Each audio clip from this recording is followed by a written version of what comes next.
Hey, what's up? Otaku Mike here. Let's talk about Moonshine Bigfoot issue number one, y'all. So, our story starts out with Bigfoot's parents basically running away from a forest fire. They find this logging truck. They put Bigfoot on the truck as a baby, and the logging truck makes its way down to the south. And we find out that a couple of bumpkins actually find and raise Bigfoot. Once we get Bigfoot's origin stories, we transition from that to the summer of 1981 in Georgia, where Bigfoot is on a moonshine run in his nice souped up muscle car with his hippie girlfriend Amethyst, and they're basically running away from the sheriff who's trying to basically stop them.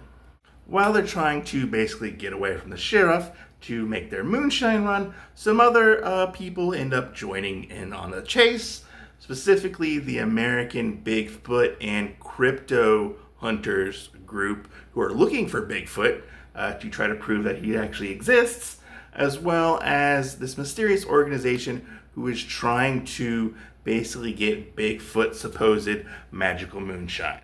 Bigfoot's girlfriend Amethyst ends up having an idea to call in Bigfoot's rival Crank, who I believe is another moonshiner, possibly, or they just like to race cars against each other. I'm not 100% sure, but he basically is used as a distraction unintentionally, I think, and he's trying to basically race Bigfoot at this time, which most of this issue is basically them just racing and driving through the back roads of Georgia.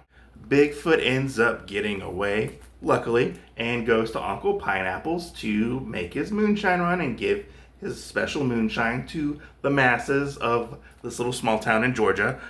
He comes to find out from the deputy who happens to call the bar looking for Bigfoot that, hey, something's went on after your little shenanigans that happened at the bridge where they did their little crazy Dukes of Hazzard jumps. And we find out that the sheriff was supposedly abducted by aliens. All right, so let's take a look at the internal artwork for Moonshine Bigfoot.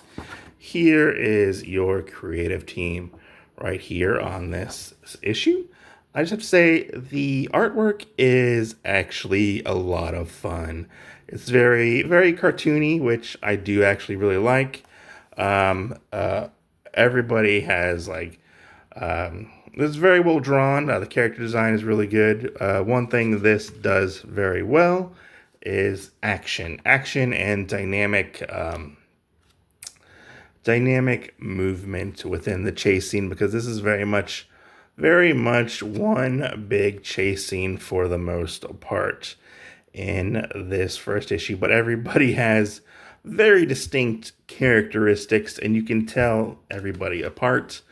But yeah, very, very fun. I love the character designs and this, and seeing all the cool cars that they have. Like, one thing they do with this is they draw the cars very, very well, and we get this cool, like a lot of really cool action and stuff like that. The colors definitely pop in this first issue. Like, they pop off the page. You can feel like the cars moving, but they're not moving because it's just a drawing. But yeah, very, very fun artwork. It just makes me laugh. Like, just the premise in general just makes me laugh on like how ridiculous this and creative this world is, to say the least. So I have to say, I was pleasantly surprised by this being I just picked it up off the rack. Very much judged the cover on my purchase with this book. It was a fun read. I like this world that the creators have crafted. It's very fun, quirky. I love the comedy in this. It was a lot of fun watching or reading the car chases in this. Was very well done. One thing I really didn't care for is I felt like in this first issue, now I know that they have to establish the world that they have created in this first issue. I feel like the dialogue very much took over this particular first issue. And it didn't really let the artwork breathe a whole lot. And it very much seemed to have a little bit of a pacing problem, sort of because of that, I feel like, because it was very dialogue heavy in this mostly action scene in most of this issue.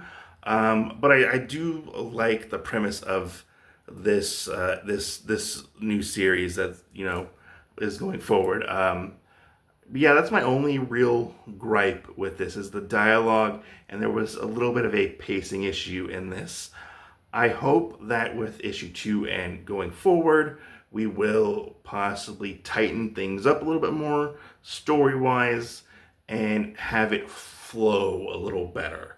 But I am looking forward to seeing where exactly this goes, because it was pretty crazy and a lot of fun, to say the least.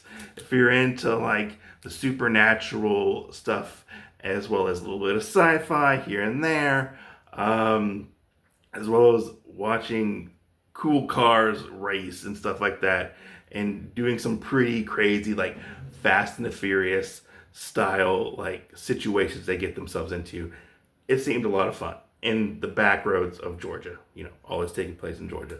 But yeah, I did for the most part enjoy issue 1. It didn't 100% blow me away, but I did have a fun time reading it. But let me know your thoughts down below. I'm Otaku Mike. I'll catch you guys on the next video. Like, subscribe, and comment down below. Peace out. Stay safe.